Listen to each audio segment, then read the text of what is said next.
Buenas noches, compañeros de la sección C. Vamos a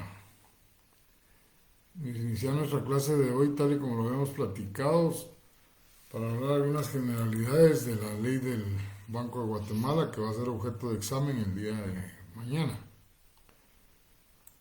Lo primero que tenemos que tener claro es que también, igual que la SAT, es una institución autónoma, descentralizada, que tiene un patrimonio propio y con plena capacidad para adquirir derechos y obligaciones. Si comparan esta naturaleza del Banco de Guatemala con la de la SAT, se van a dar cuenta que la de la SAT, el legislador, eh, en su descentralización le otorgó muchas más facultades.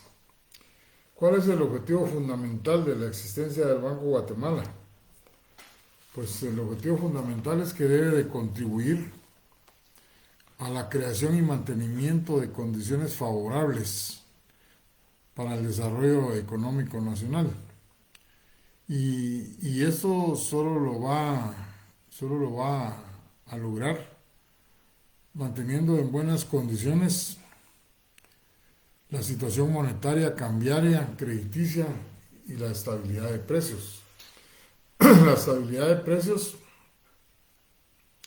es aquello que está relacionado directamente con el ciclo económico de la inflación y la depresión.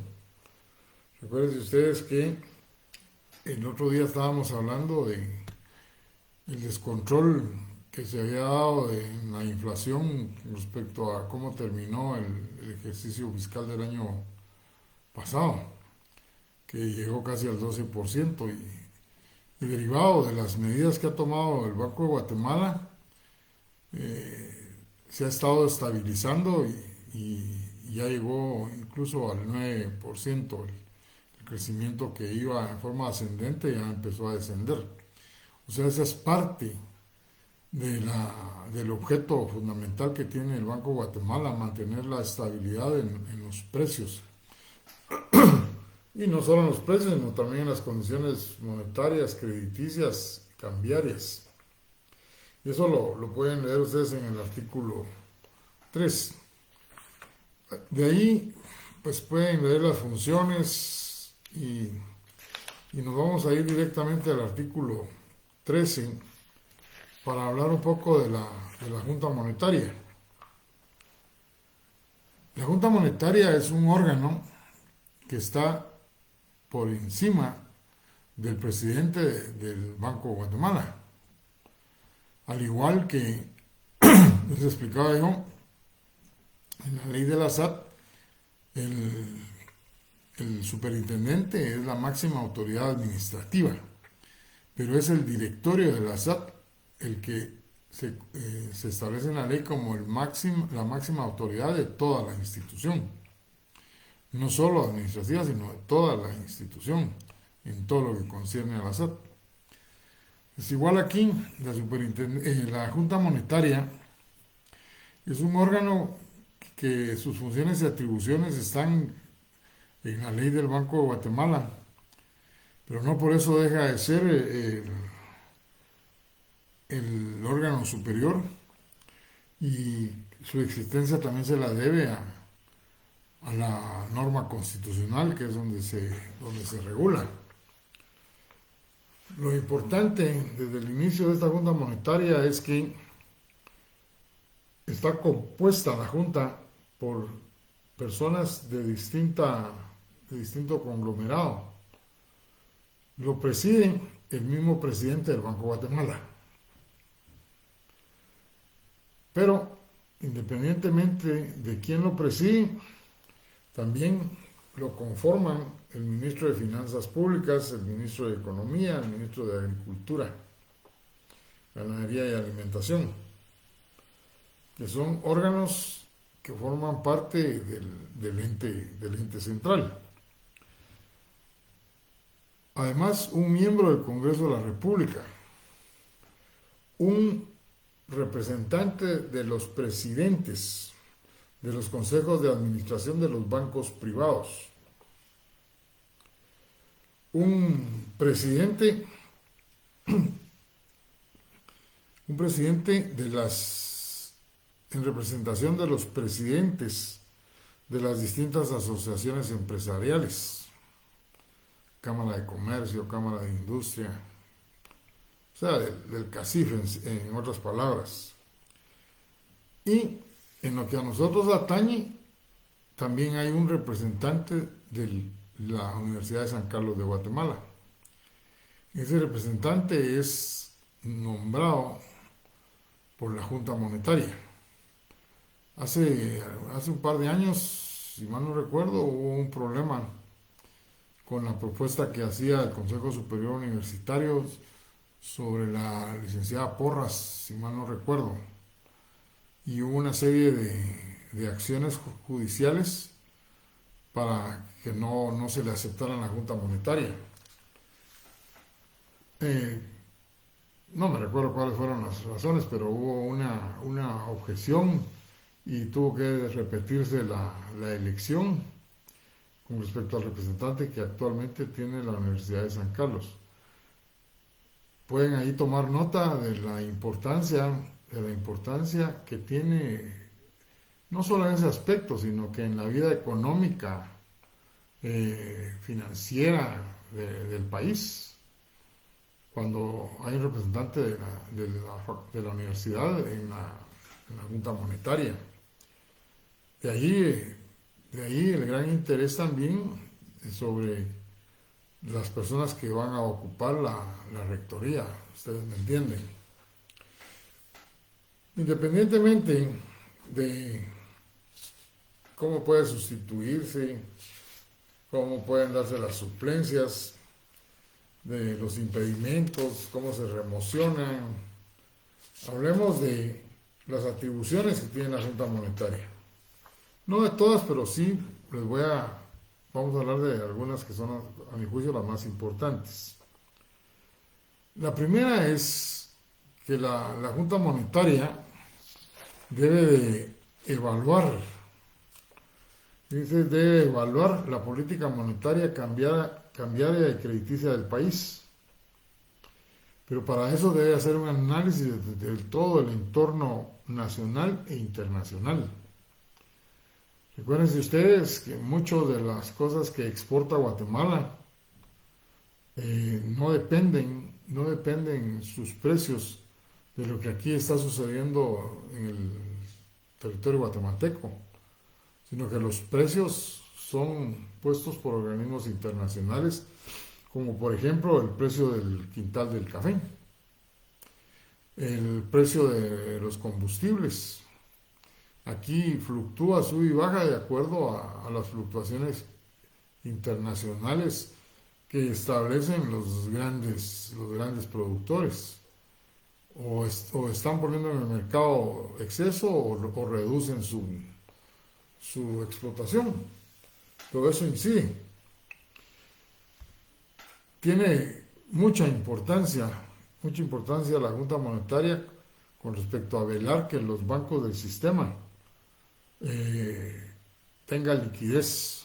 Eso para que no se den esos problemas de quiebra de los bancos, en los cuales el principal perjudicado son los cuentavientes. Algo importante es lo referente al encaje bancario. El encaje bancario, que está regulado en los artículos 43, 44 y 45, del cual yo les hablé la semana pasada, que son los dineros que deben de tener depositados los bancos privados en el Banco de Guatemala en relación a los depósitos que ellos reciben de las cuentas de depósitos monetarios o de ahorro. Pues ahí van a encontrar ustedes todo lo relacionado con esto del encaje bancario, o sea, el depósito legal, y que los bancos del sistema deben de cumplir con respecto a estos depósitos. Es muy importante referirnos a la Cámara de Compensación. La Cámara de Compensación, tal vez alguno de ustedes no ha tenido relación directa con esta institución o solo han oído mencionarla, pero les quiero contar cómo es que funciona. En años atrás, donde todavía no existía un desarrollo informático como el que actualmente tenemos, todos los días a las 7 de la mañana y a las 5 de la tarde, si mal no recuerdo, tenía que ir al Banco de Guatemala a un recinto especial que era el recinto de la Cámara de Compensación.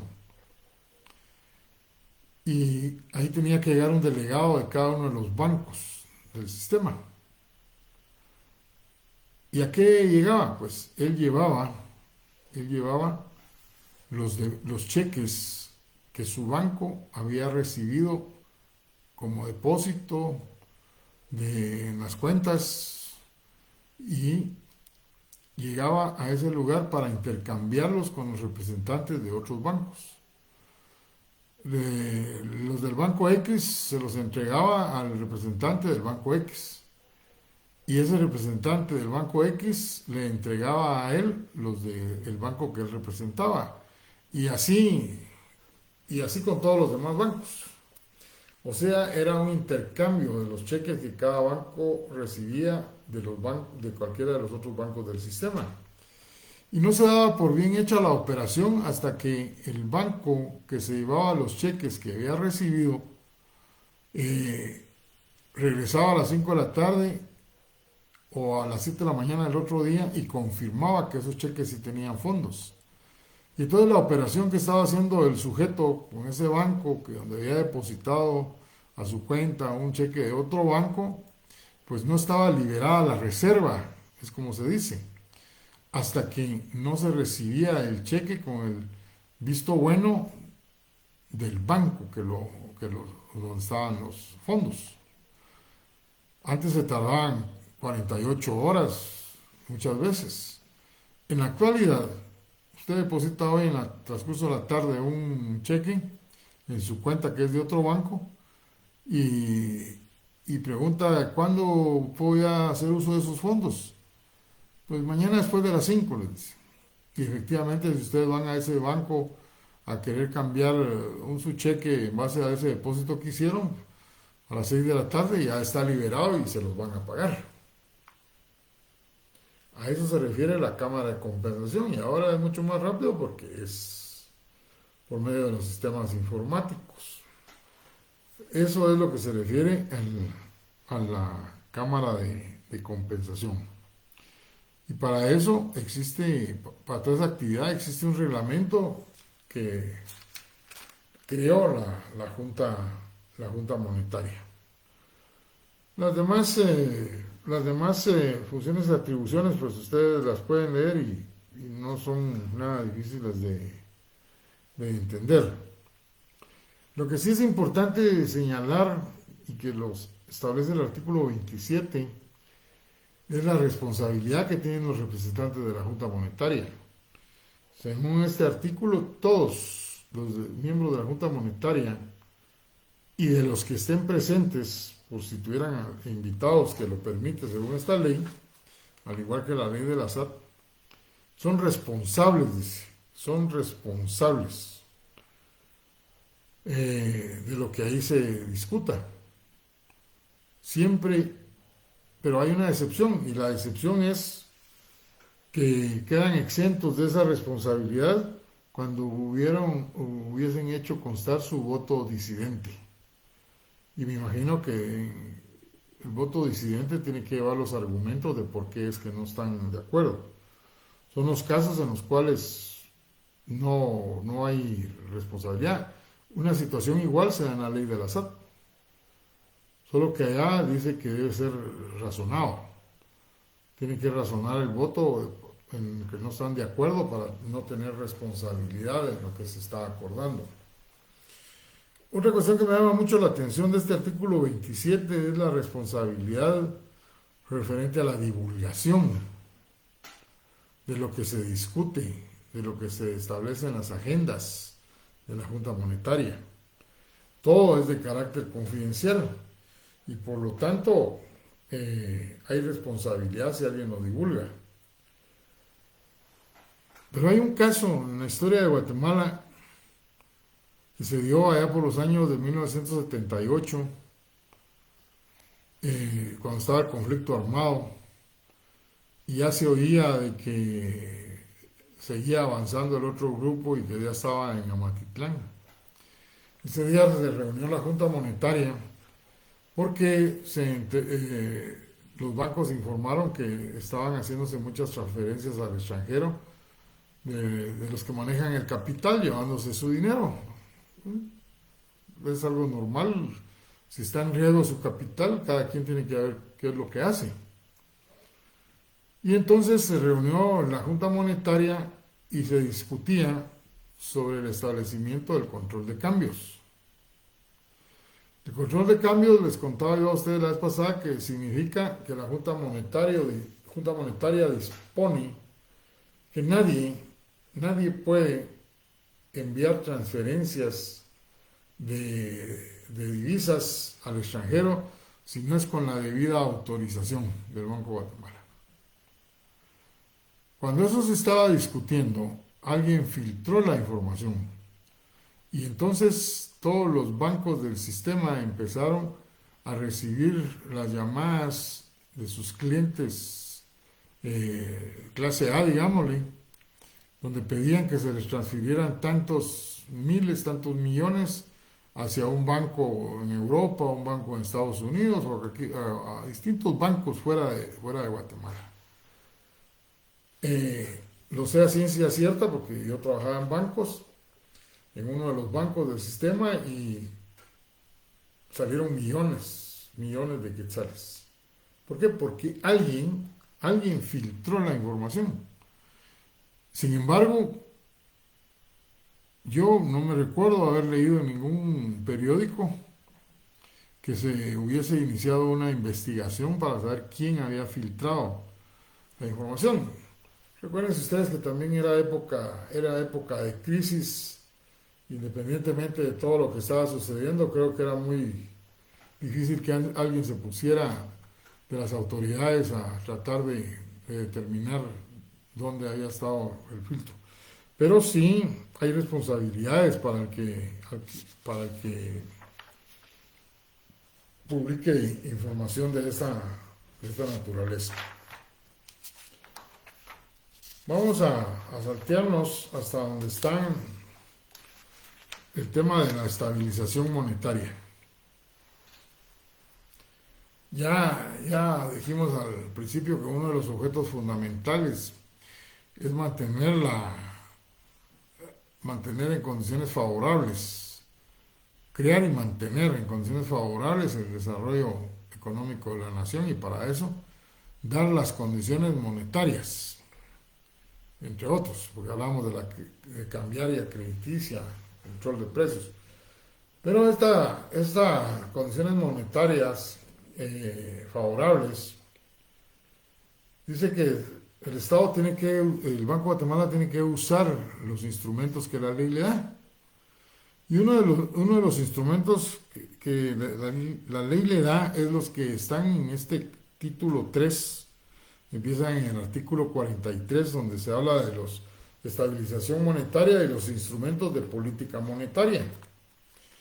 Y en él se dice, en el artículo 46, que el Banco de Guatemala tiene la capacidad legal para emitir bonos de estabilización económica, monetaria, pero que también pueden crear títulos valores.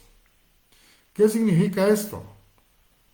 Que si en un momento dado, por ejemplo, yo no estoy diciendo que está sucediendo, que por ejemplo, se cayera la recaudación tributaria y el Estado no tendría los recursos para cumplir con sus obligaciones, pues el Banco de Guatemala tiene que salir a la defensa, tiene que salir al rescate para resolver esta situación, y entonces podría crear los bonos de estabilización monetaria. Y para ello necesita de la autorización del Congreso de la República. También el Banco de Guatemala constantemente está creando bonos, los llaman bonos del tesoro, para que la gente, los inversionistas nacionales, internacionales, porque no tienen límite, puedan adquirirlos. Y, y son muy apreciados, en primer lugar porque Guatemala nunca ha dejado de pagar una obligación derivada de un título valor, nunca. A pesar de todas las crisis políticas que hemos tenido, los golpes de Estado, etcétera, eso es algo que siempre han respetado, cumplir con esa clase de obligaciones. Y entonces para cualquier inversionista es muy seguro adquirir esta clase de títulos valores. Aparte de que entre más inviertan, mejor es la tasa de interés. Vean, en los periódicos sale ahí los cuadritos, dice Banco Guatemala, bonos, y les ponen distintos nombres, bonos del tesoro, y ahí ponen cuánto van a pagar de interés de tal monto y que durante tal y tal tiempo. Pues ahí están atentos los inversionistas para adquirirlos. Entonces, esa es una de las formas de resolver esta situación, esta calamidad financiera que se podría dar en el país. Pónganse ustedes que se da en las variables macroeconómicas que publica el Banco de Guatemala al inicio de año, pues puede establecer que va a obtener de ingreso de divisas, o sea, dólares, por ejemplo, determinada cantidad, tomando en cuenta las exportaciones del café que se han hecho en los años pasados, una de las principales exportaciones que tiene el país. Sin embargo, los precios del café no los establece el Banco de Guatemala, ni el Estado, ni nadie en el país, sino que esos son precios a nivel internacional que establecen los organismos internacionales que han sido creados en relación a la producción del café. Y si se cae el precio, significaría que dejaría de entrar divisas al país o posiblemente no exporten su totalidad los productores de este producto.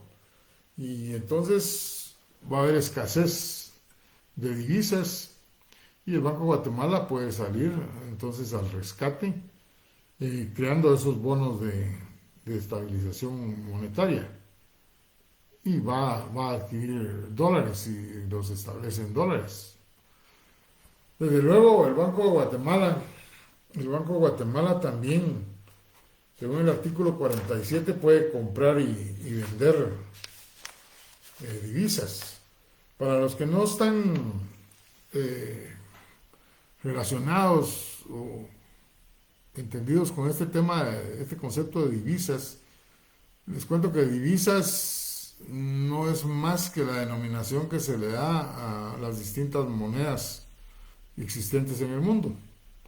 El euro es una divisa, el dólar es una divisa, el yen japonés es una divisa. Todas las monedas extranjeras que ingresan al país se consideran divisas. Entonces dice en el artículo 47 que el Banco de Guatemala puede comprar y vender moneda extranjera. O sea, puede vender divisas y comprar divisas. No es una actividad que esté únicamente relacionada con la banca privada. Incluso dentro de esa estabilización que debe mantener el Banco de Guatemala con respecto a las cuestiones monetarias y cambiarias, recuerden ustedes, hay una, en las radios, porque lo he oído en varias, hay un anuncio de un banco donde publica el tipo de cambio que el Banco de Guatemala establece para el día de hoy. Desde luego, ese tipo de cambio lo está publicando el Banco de Guatemala como directriz. Los bancos del sistema privado, pues de acuerdo a sus beneficios o a sus políticas, pueden subirlo o bajarlo. Y por eso es que ustedes encuentran que cada banco tiene un tipo de cambio diferente. Sin embargo, el tipo de cambio oficial es el que les da el Banco de Guatemala. Un ejemplo, si ustedes están llevando un juicio donde de carácter ejecutivo o que se puede estar llevando la vía de apremio, no importa, pero el adeudo son $50,000 y llegan a la fase final de ese proceso, es donde ya se adjudicaron una finca y se la adjudican por el monto de la liquidación que fue aprobada, y ya eso ya subió a mucho más dólares. La pregunta es, ¿cómo hacen para determinar el monto del impuesto a pagar? Si Juan y Pedro hicieron el contrato en dólares, ¿cómo hacen? Bueno, pues cuando se les presente una situación de esas, ustedes tienen que llamar al Banco de Guatemala para que les dé el tipo de cambio oficial. Y en base a ese tipo de cambio oficial es que tienen que hacer la conversión a quetzales y entonces ya aplicar la tasa impositiva, pero lo tienen que hacer el mismo día. ¿Por qué? Porque es el tipo de cambio oficial que establece el Banco de Guatemala y que no tiene que ver nada con ningún banco. O sea, ya es en lo particular derivado de un litigio, entonces ahí sí rige el tipo de cambio que establece el Banco de Guatemala. También el Banco de Guatemala puede vender y comprar divisas, dice. ¿Por qué? Porque en época de crisis, que no hay dólares, el Banco de Guatemala viene e inunda el mercado para que el tipo de cambio no suba. Y hay un momento en que se controla, se estabiliza las condiciones económicas y entonces ya viene el Banco de Guatemala a recoger los dólares que estén de más. Y el Banco de Guatemala, desde luego, le interesa que el tipo de cambio no esté fluctuando mucho hacia abajo, porque ¿qué sucedería si el tipo de cambio que está ahorita casi llegando al 8 por 1 bajara al 6 por 1? Todas las divisas que ingresan, por ejemplo, que envían los migrantes, tendrían que ser cambiados al 6 por 1 aquí en el país. Y en lugar de estar favoreciendo al Estado de Guatemala, lo estarían perjudicando. Igual, si las importaciones que hacen los industriales de la materia prima o los comerciantes de los productos que venden pero son importados, el tipo de cambio está muy alto, pues esa fluctuación de la divisa no la van a absorber ellos, se la trasladan al consumidor y entonces el producto está demasiado alto, el precio, y eso les perjudica porque entonces la gente se va a abstener de comprar porque saben que ha estado mucho más bajo el precio. Esta fluctuación que se está dando en los últimos meses ha provocado que, por ejemplo, si ustedes piden una cotización sobre un determinado producto, les dicen que la cotización solo tiene vigencia para 48 horas. Otros no les dan 48 horas, la vigencia es 24 horas. ¿Por qué? Porque fluctúa. Y si fluctúa hacia arriba, entonces, aunque ya tengan aquí los bienes, los comerciantes que nunca pierden, pues le suben el precio. Le suben el precio para ganar más. Bueno, se dan cuenta cómo es de importante esa facultad que tiene el Banco de Guatemala de vender y comprar. La otra cuestión de operaciones de banco se refiere a esa obligación que tienen las instituciones del Estado de tener depositados los dineros que les asigna el presupuesto de la nación en el Banco de Guatemala. Y eso lo dice el artículo 48. No, perdón. Está hablando de otro tema que va más adelante.